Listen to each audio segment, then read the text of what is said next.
Anto, ma rompere, oh! Vedi sorridono un attimino. Anto, mi pare Matteo Boi, mi pare che oh, e faccelo vedere, dai. Guarda sì,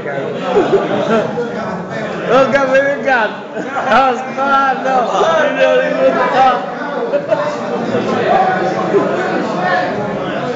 Mario, vai il tracco. Ma su YouTube